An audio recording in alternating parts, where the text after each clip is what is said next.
Today I'm talking with the designer behind Shop Spicy Dan, a jewelry brand that's built a following online with playful, handmade pieces that people actually wear every day. And we talk about how the brand started, where her taste comes from, the culture around jewelry right now as a whole, and why people form such personal attachments to the pieces they wear. Danny? Hello, thank you for having me. Is it Dan or Danny or I just want to get this Dan right? or Danielle, I'm not really a Danny, but Dan or Danielle is perfect. Got it. Was Dan just like part of the branding and the nickname, or was that like? I mean, it's catchy. I like it. Kind of. I feel like nickname, I've never been like a Danny, so like I answered a Dan, but yeah. So Okay. kind of both. It was like but the name was my Instagram name was Spicy Dan Noodles. Got and it. that was in the era of like 2015 when people's like Instagram names were like kind of puns. Yes. Mine still is. I kind of Yeah, kept totally. it. I don't do that anymore. I kept mine. I'm like, you know what? I'm keeping this. And then kind of when I started the brand, it kind of became part of it. It's hard to name things, and I was like, we're just gonna go with this and keep it consistent. And yeah. Do you like Dan noodles? I do like Dan I do noodles. too. I love a spicy. That would be really weird also if I didn't. I'm very excited to talk about the type of jewelry that, you put together. You're actually wearing today. So what are you wearing today? So today I'm wearing our Tony necklace, which is like a 28-inch red onyx necklace that I kind of folded in half. And then this I actually just put together this morning. I need to finalize my samples for summer, and so this will be a new one. It's like a malachite faceted lariat. We're like, those are a lot of words. Malachite is the stone. And then faceted is like the way that it's cut. So some of them are flat and some of them have like different cuts in it. And then it has like 2 jump rings. You could kind of wear it differently. Yeah, you rotate them by mood, right? Yeah, I'll wear like at any time. Yeah. Yeah, so I do rotate them. But this one's new and I'm very excited about this one. It looks awesome. I actually love the color combo. Thank you. The black and the dark green. It's like the malachite stones, like a green, black with a bunch of kind of like marbling almost in it. Yeah. And it's a really fun stone to work with. It's very pretty. These are words that I don't know all the definitions of, but I believe that you know what you're doing, and I can't wait to get into it. It's great. I'm glad you're saying all this because there's so much I don't know. Do certain pieces feel? I mean, I don't know. When I phrase this question, do certain pieces feel like armor? Is that even the right word for jewelry anymore, or do you feel like it's just sort of part of like a second skin at this point? I feel like it's more like second skin, Yeah. fun, playful, rather than like armor. It's like I like it as like in like part of the whole like brand ethos is like you kind of put it on with anything. Like if you're going to a workout class and you're maybe like getting lunch, going to work, walking around, like you could wear it with that, or it's still like jewelry in the sense where like you can plan an outfit around it. I kind of designed it with the intention where like it can kind of be wearable for anything or for something special, but like you don't need to wait for something special to wear it. Got it. It's not like on occasion per se. Right. And like they're priced that way too. Like I try to keep everything in a reasonable, like everything's priced right now. A bulk of it is under 200 at 195, and then it's getting up, and as we launch new styles, it's kind of is getting a little bit up there. Like our most expensive is 285. Okay. Some of them for summer might be a little bit more expensive, but like yeah, it's supposed to be like a price point where like you want to wear it every day. You're not like saving it for something special, but it still is like a special piece that you're not like trying to throw out after one wear. It's not like fast fashion. It's like you can have it Not for a fast while. jewelry. It's not fast jewelry. Like you can have it for a while, but it's not like I need to save this because it's crazy expensive. So where did the brand itself behind the jewelry come from? You said that you explained the name a bit, so. Yeah, so the brand I feel like kind of came naturally over time. Like it wasn't necessarily something that was like hired an agency, which is not, I feel like, common, and I don't necessarily, like it worked for me, but I don't necessarily think that's something that works generally. I had always made jewelry. I was, even for Anna, was like one of my first customers, not first, but like it was a thing where like everyone knew I did it, and people would reach out and be like, I want to buy myself something special for a new job. I want to buy something for my mom for her birthday. I like gold. I like pearls. And I was kind of making custom pieces for everyone who reached out. And it was a lot of friends or friends of friends for a really long time. And then a good friend of mine is a celebrity makeup artist. She had launched an app. I went to her launch party, and I was also like miserable in my job at this time. Yeah. I was working at American Express and I like was doing strategy and it was not necessarily a good fit for me. And I went to her pop-up, or not her pop-up, her launch party, and we had started working together when we were working at Oracle doing sales, tech sales right after college. And she had really like followed her passions and grew like over time, and she was now doing all these amazing things. And I was kind of left with the mindset of like, even if it's not a full-time thing, I should be doing something that I don't hate, like something in life that makes me happy, like other than just like going to work and like going home. So I made this website for it, and this was I think I made the website in December of 2022. And then I like applied for an LLC to like make it a formal business in March of 2023. And then from there I like had hired someone to make some logos, like a girl that I went to college with that does like wedding invitations and some graphic designs. And I was like, hey, can I pay you to make some logos? She made the logo that we still use. I honestly love it. She did a good job. Kind of like picked colors that I liked. Like it was not a formal branding, but again, it has since just kind of evolved and worked in that way. Yeah, but it came from you. But it kind of came from the same place, and the trajectory sort of just, it was all within the same lane. Correct. And then over time, like in pop-ups, when I was started to do pop-ups summer 2023, summer 2024, a lot of the feedback I was getting was people were trying to customize pieces. So then it was like, okay, how can I like brand this as an online customizable feature, building out that branding, building out that tech. So yeah, that's how it. For someone who knows like absolutely nothing, what's the difference between like precious stones, semi-precious stones, you know, what's the price difference usually with those, but how do people classify them? Yeah, so a precious stone is going to be, it's like half quality, half like the stone itself. I know a little bit about it. I'm not a gemologist. That's like an actual separate job in the jewelry world, which I do not have. So we work mainly with semi-precious gemstones that are cut in like a bead form also rather than a stone, because that's also different. So how do you decide like what to actually end up using? Honestly, whatever I feel like. Whatever you feel like. Like if I see something and I like nice it and I want boss. to make it into something, it's whatever I'm gravitating towards or whatever I feel like making. Well, you mentioned you were making custom pieces for people at the beginning, which was probably how a lot of people start out in this type of business. I'm sure. Yeah. So, but you're using a lot of the same types of pieces now over and over again for repeat pieces.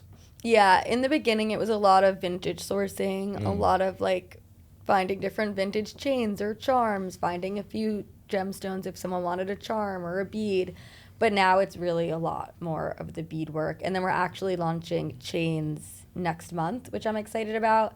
And where it'll be interesting because previously I was using vintage sourced, like small batch vintage sourced chains. And now I am, like we are manufacturing our own chains. So I'm excited to see how those come out. That's great. We got a sample and I hated the samples. Then we went back to the drawing board. So now they're coming in shortly. Do you feel like you have a much clearer idea of like, you know, what you want out of each piece? Like that confidence just sort of comes through the more you do it, or was that just sort of natural from the beginning? I think pretty natural from the beginning. Yeah. I feel like I'm making things that I like. I feel like I'm generally fairly decisive with most things, and it's also with jewelry, it's kind of fun, and especially because we're still like we're making things in smaller batches. We test how things like nothing is like mass produced. So it's kind of nice where I can make something if people like.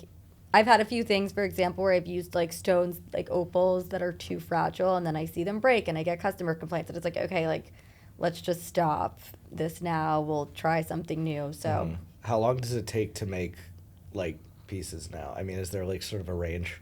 It ranges. Yeah. I mean, we have a team in Westchester that makes it more at scale for us. It's a bunch of women that live in Somers, New York. Her name is Melinda, who runs the show there, and I'm obsessed with her. And she like speeds through them. Like I can make things in like 30 minutes, which isn't bad, but like she's like, that's also like once we're replicating it. Like once the designs itself take longer, but once things are designed, she'll do like 100 in a week, sometimes more if needed. And I'm like, I don't know how you do that. I was under the impression this took like hours or days or something like that. To design sometimes, but once things are like designed, then once you know what you're doing, you just have to do it. Yeah, and then it's like copy paste basically, like just kind of manual labor at that point. Do you remember the first piece you sold? First piece I sold? Honestly, no, because I feel like I had been doing this. Like I'd been doing it one-off for so long. I think the first piece on the website that really took off was our Benny necklace or our Charlie necklace, one of those two. And those were the first piece that I was seeing like people that I didn't know purchasing them. Are So Benny, that was cool. yeah. Are Betty and Charlie real people? They're all named after like my friend's pets. So they're real dogs, but not real people. Naming things is hard. Really it makes it easier. Melinda, the woman who makes who leads our manufacturing, she has a rat named Marzipan.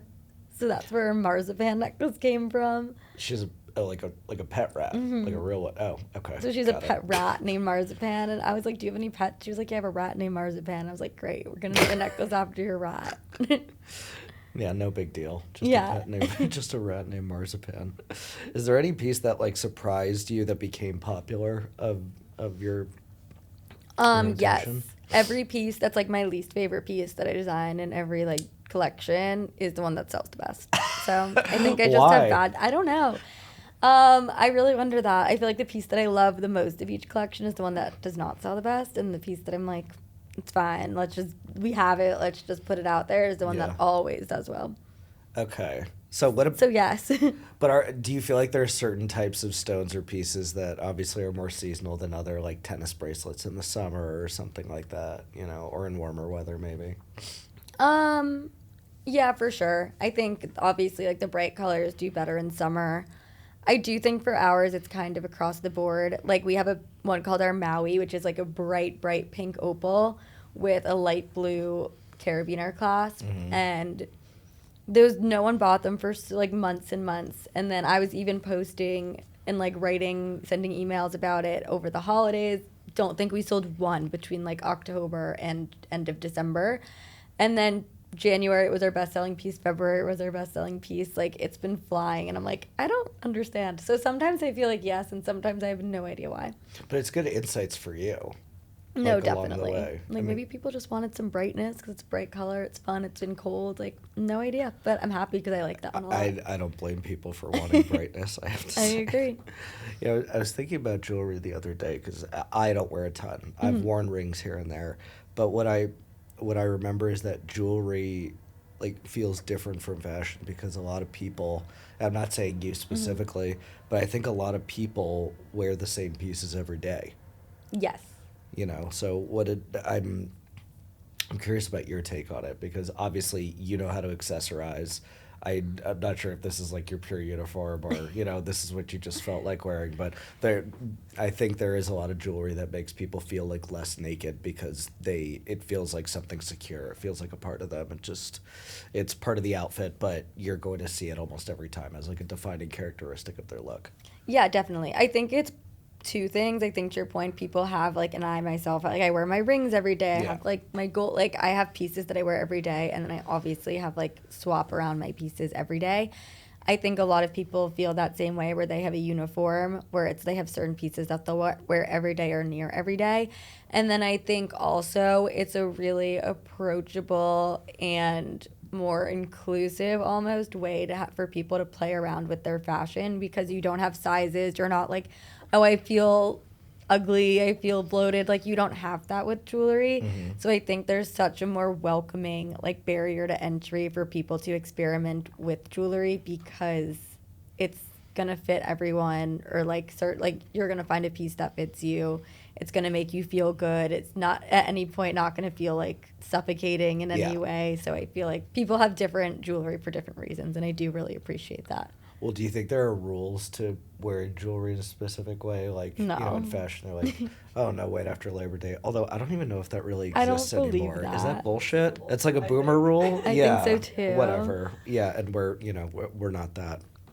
But like, jewelry-wise, do you think, like, there's something for... I mean, yes, there are things fit for certain occasions, right?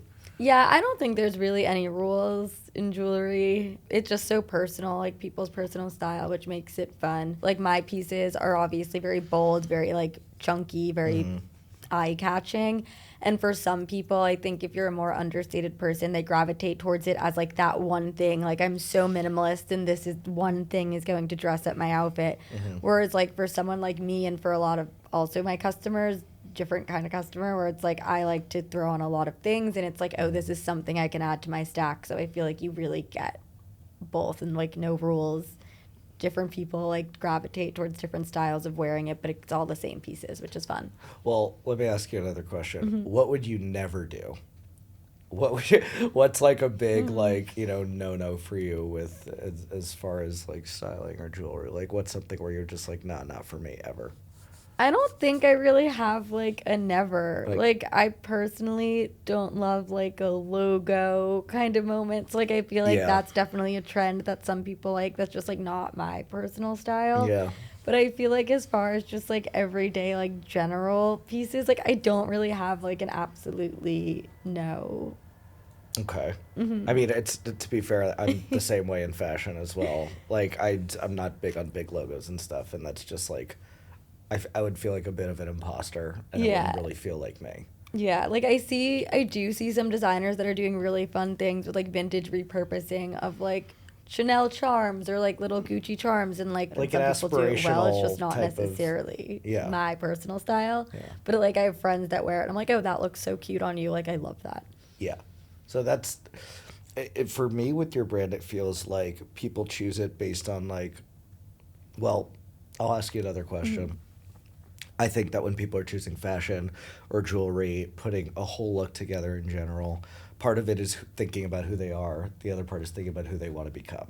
I like that. You know, like with your customers, I feel like it might be a little bit of both.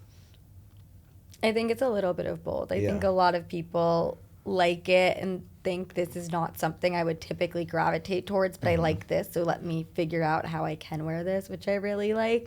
To your point of like, who do I become? And then some people, it's like immediate, like, absolutely, yes, this is so my style. So I do see both, and I haven't like heard that, so I do really like that. Yeah, I mean, well, that's listen. When I experimented with rings and all that stuff, like some bracelets here and there, that's it can't feel that way. It has Right. the potential to feel that way. Let's just say that.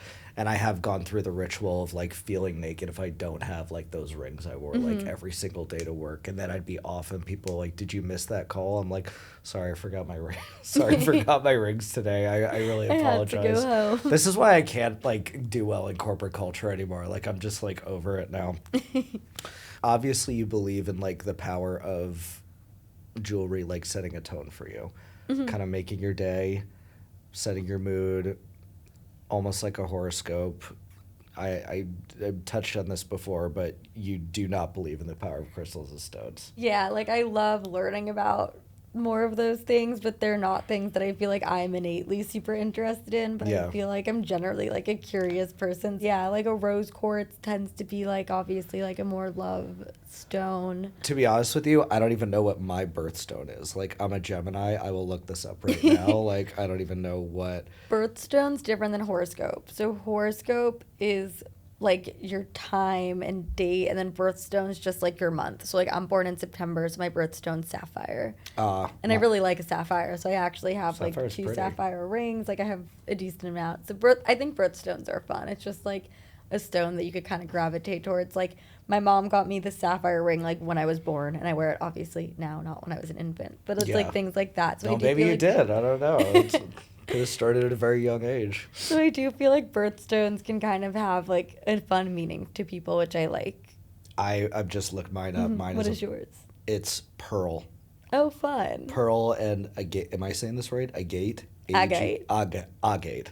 It might be agate. I say agate, but I don't know if I pronounce it. I feel like I pronounce things wrong sometimes, and it's embarrassing. Oh, by the way, there are like multiple birthstones for Gemini, of course, because we have multiple personalities. Love So, of course, that. we need multiple stones.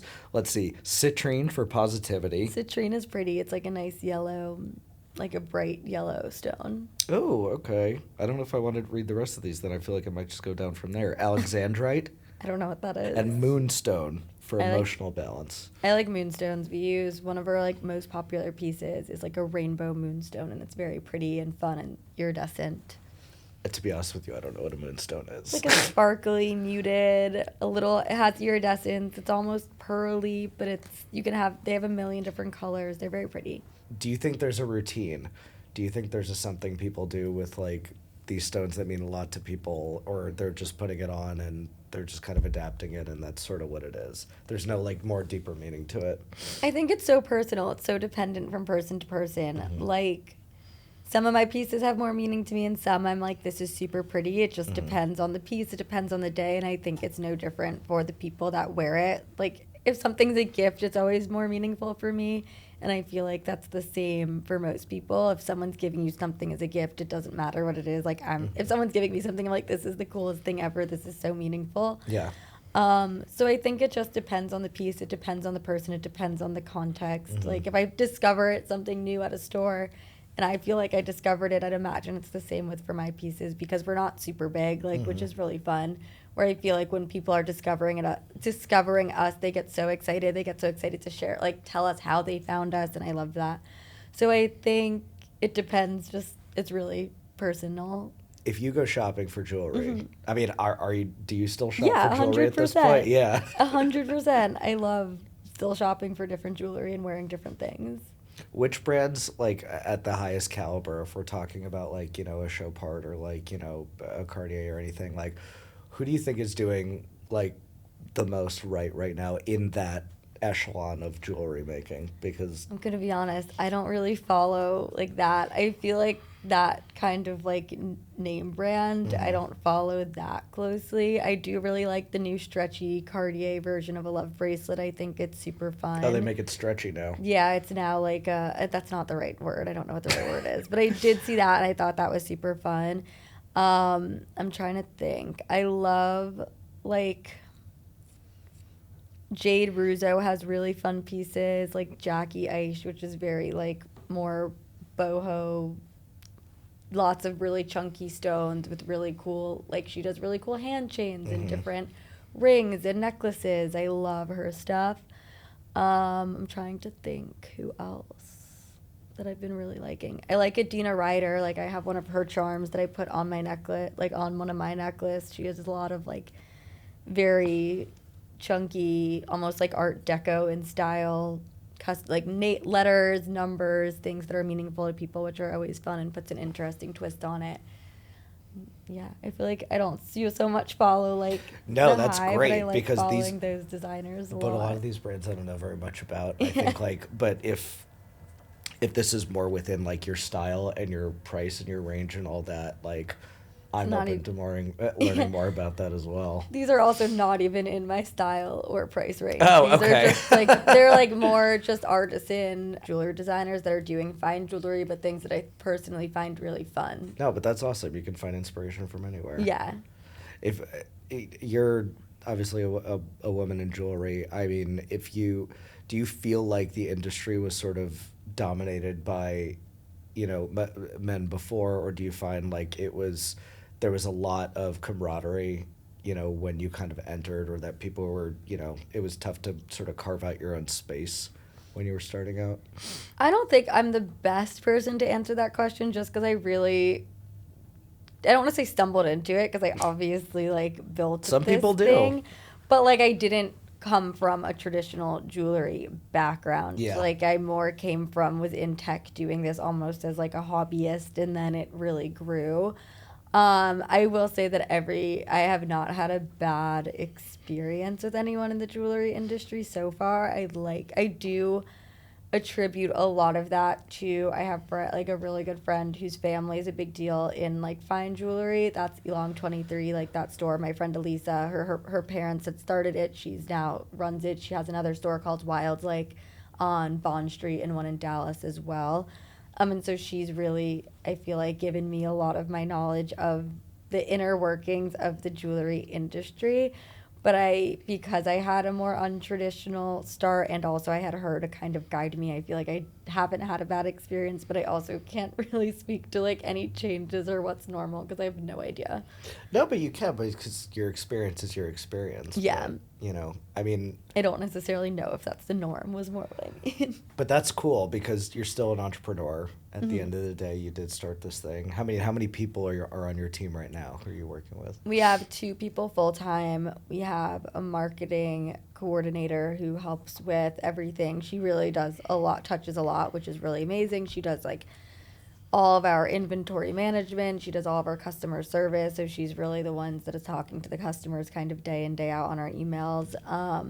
She does all of, like, our marketing emails, content calendar, things like that. I do a lot of the design and a lot of kind of like the strategy of what do we do next, as well as I end up doing a lot of the operations too. So like coordinating with all the manufacturers, all of the people that help like make the pieces at scale. And then we have just started a wholesales manager who's in charge of selling wholesale because we're trying to grow that arm of the business. That's great. What's like, golden for you, like to sell in for wholesale? We're trying to would love to get into shop op. We're working on that right now. Hopefully, fingers crossed, they like us and that happens.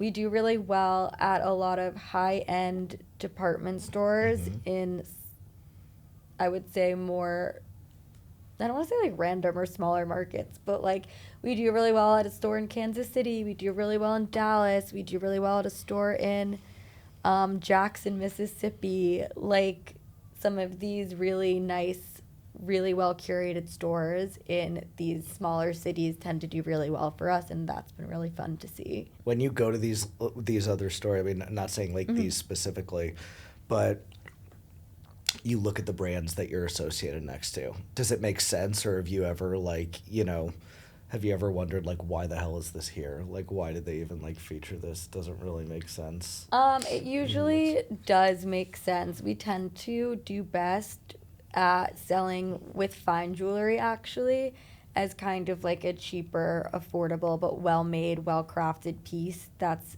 obviously not fine jewelry. We're not using solid gold or anything, but that's positioned next to that fine jewelry as like you can buy this as an everyday piece to wear with all of your fine jewelry, like more investment pieces. This can be something that's a little bit more fun and playful. Yeah. And that's typically where we fall in retail, which has been fun so far. I think it will be really interesting. We're on Nordstrom.com right now, but as we hopefully, thank you, as we like expand into more of like those type stores, like a Shop Up, a Nordstrom, things like that, I think it'll be really interesting to see how that's styled, because obviously we're not going to be next to like a $20,000 necklace. No, but you'll be in the same store in Nordstrom, maybe. Yeah, like, for sure. That's awesome. By the way, congratulations. Thank you. That's huge. I mean, I'm sure that takes a lot of work to get into a place like that. That's massive. It's awesome. They actually reached out to us, which was a really cool moment when they were like, hey, we want you to be on Nordstrom. And we're like, oh. I was like, really? That's so cool. I would raise a glass to that. Are you kidding? That's insane. Okay, I want to play a game with you called, Jewelry Court. Essentially, you're just going to rule quickly on, one or another, and, like, the style that should stay or should go, or, like, first gut feeling. Okay? I love that. Charm necklaces versus pendant necklaces. I like a pendant, personally. Because? I think it stands out more. I like layering. I think it's more fun to layer. Yeah. Vintage jewelry versus new jewelry. Your new jewelry, so I feel like it's a mix, honestly. Yeah. That's not a fun answer, but I like to mix. I feel like I love, obviously, new jewelry. My stuff's more new, but I love trolling Etsy and finding really cool vintage pieces as well. Do you watch Beverly Hills Housewives? Obviously. Rachel Zoe. Yeah. She stacks jewelry, by the way, more than better than anyone I've ever seen on TV. No, she's incredible. Incredible. And I watched the original show. I get it, but she's sort of immediately who I thought of, because she is very, very good at layering. She almost like kind of draping her own jewelry like as part of the outfit. No, she does a great job with layering. I think her and Jennifer Tilly need to revise. I completely agree. Just revamp everything around those two, because I could watch them all day for both fashion, and they're just so fun. Yeah, their backs are breaking for carrying that show. I know, at least this season. Mixed metals versus one metal. Mixed metals, always. Always? Yeah. To your point about like outdated rules, like no white after Labor Day. Yeah. It's just there's no reason why you can't. I think things look so good together. I think it's fun, and I also think it like limits people's creativity if they're thinking like, oh, I can't mix these two things. It's like, you really can. Like, there's no one that says you can't. Yeah. So I'm a fan of mixing, and my rings are all mixed. Are you allergic to anything? Like, you can't wear anything specific on your skin or something? Lucky you. Which is lucky. Yeah.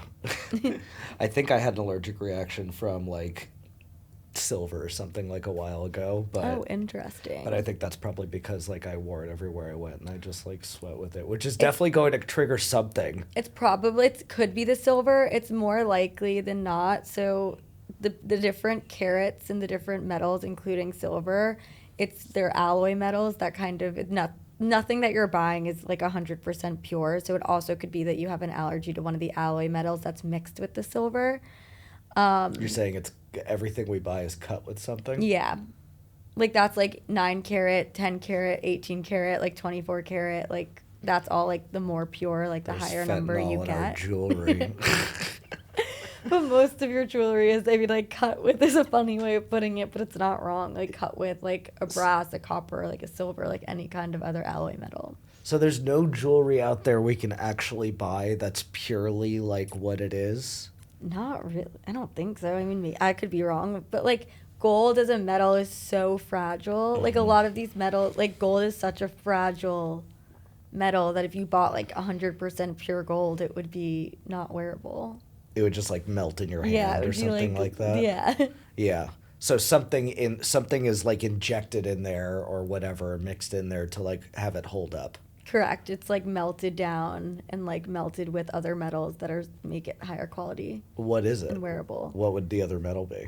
It honestly mixes. I feel like it's not like necessarily the same for everything, because also like gold is around forever, so gold's consistently like melted down and then reworked into something else. So it's really just depends. But it's not in a bad way. Okay. It's just most metals there's traces of other metals in every metal. We talked about this before, birthstones versus diamonds. I like both. I mean, diamonds are great. Like, I'm not going to say no to a diamond. Yeah. Are they still a girl's best friend or just like one of your best friends? Or just like I thought that really was dogs. close friend? Dogs are my best friend, you know, like my sisters for sure. I like diamonds. I like both diamonds and dogs. I would say yes, probably diamonds.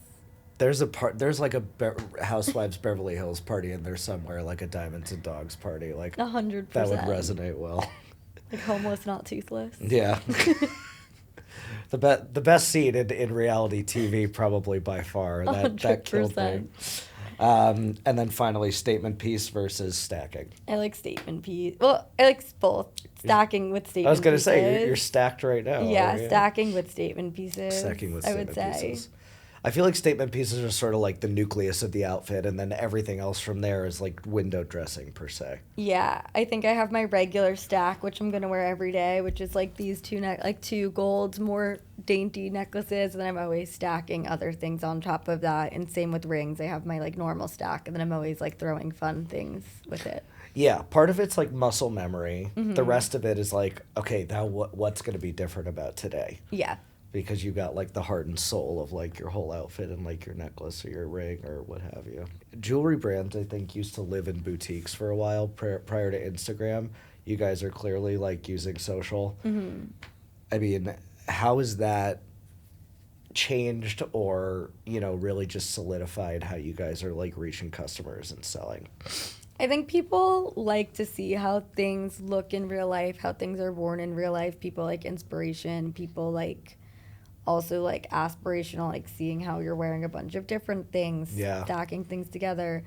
I think that's part of it. I also think people, especially today, like to almost feel like a parasocial relationship with the brands. Like if you're spending money with the brand, you want to know like, is it a small business? Are they like making things by hand? Like the story behind pieces is, I think, so much more important now than ever before when there's a million options available. Like you want to know that you're purchasing from someone that's like really putting their heart and soul into a brand. And I think it's really easiest way for that to come through is on social. I guess that storytelling, I feel like, comes really naturally with you guys.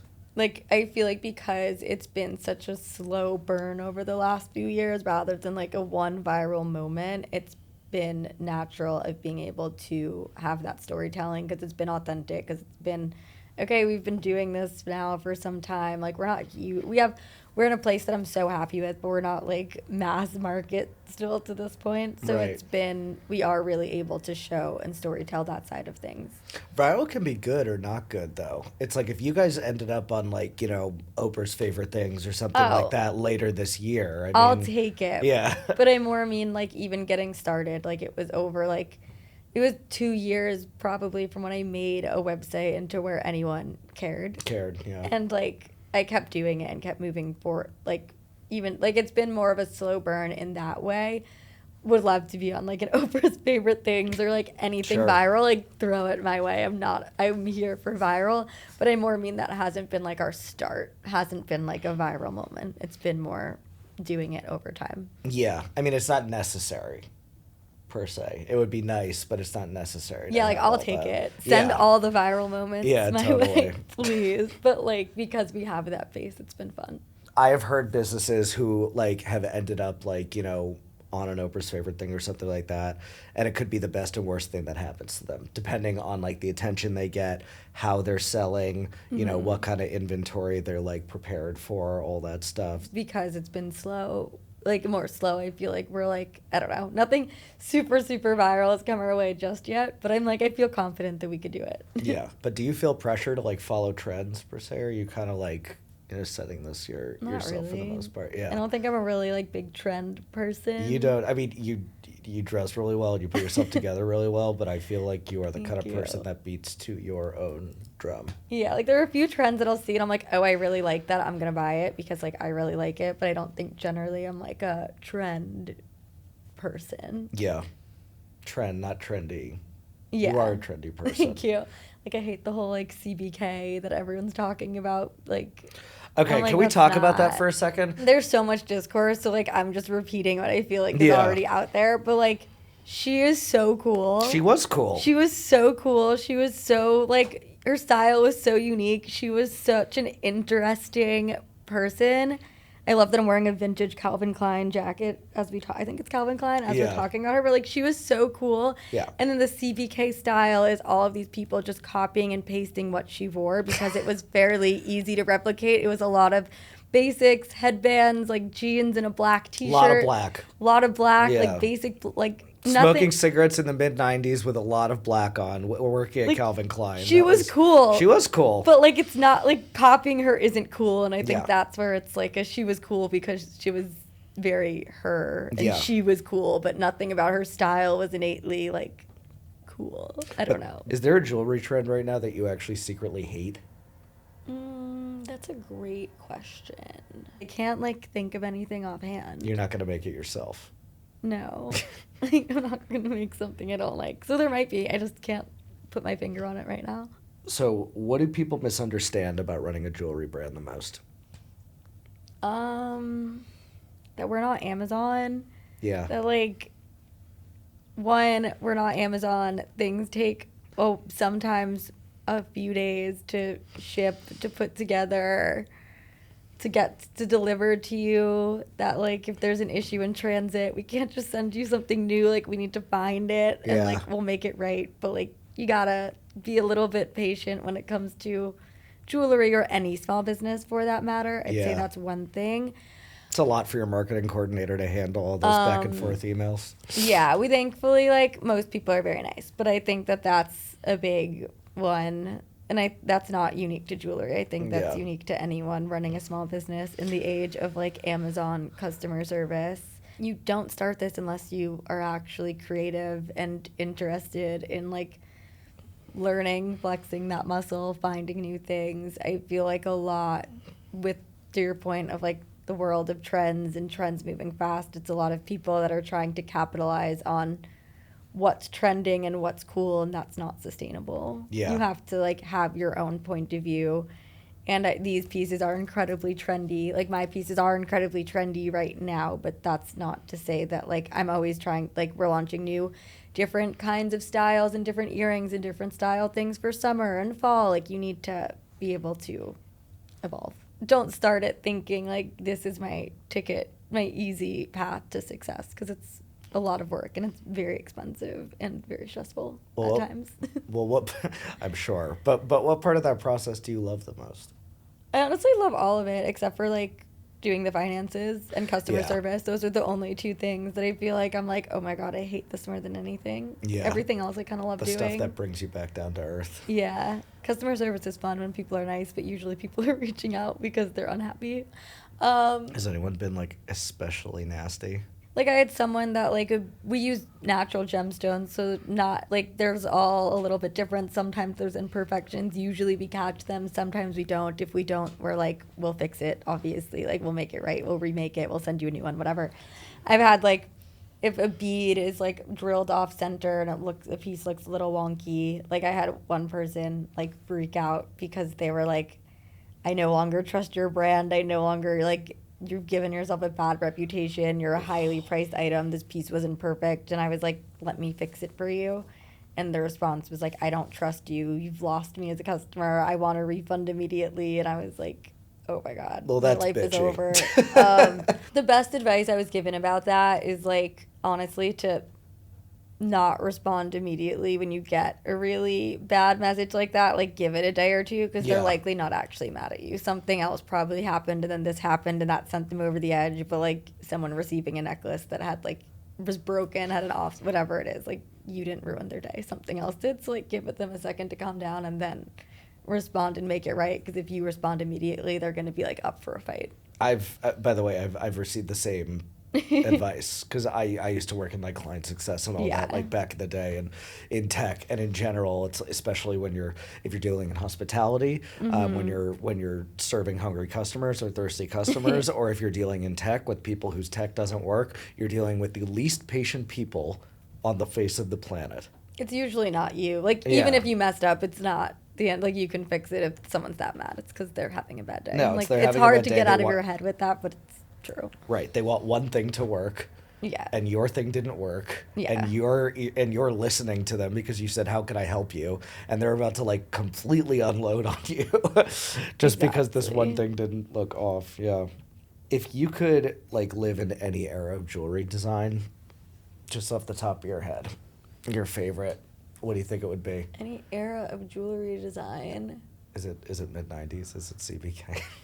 No, because I was like minimalist. There's Yeah. not really anything. They Yeah. just like were really cool minimalist clothes and went out all the time, which Yeah. sounds great, but it's not so Yeah, much which jewelry. sounds great. Yeah. 80s, you think? No, I feel like honestly probably like Egyptian, like something crazy Ooh. where like you have all of like the gold and all of the like If you're royalty. yeah, like I want to be Egyptian royalty and Yeah. wearing all of the crowns and all of the everything. Yeah, like the pendant, the headdress. Yeah, like I want the headdress, I want the the gold, everything. everything. Yeah.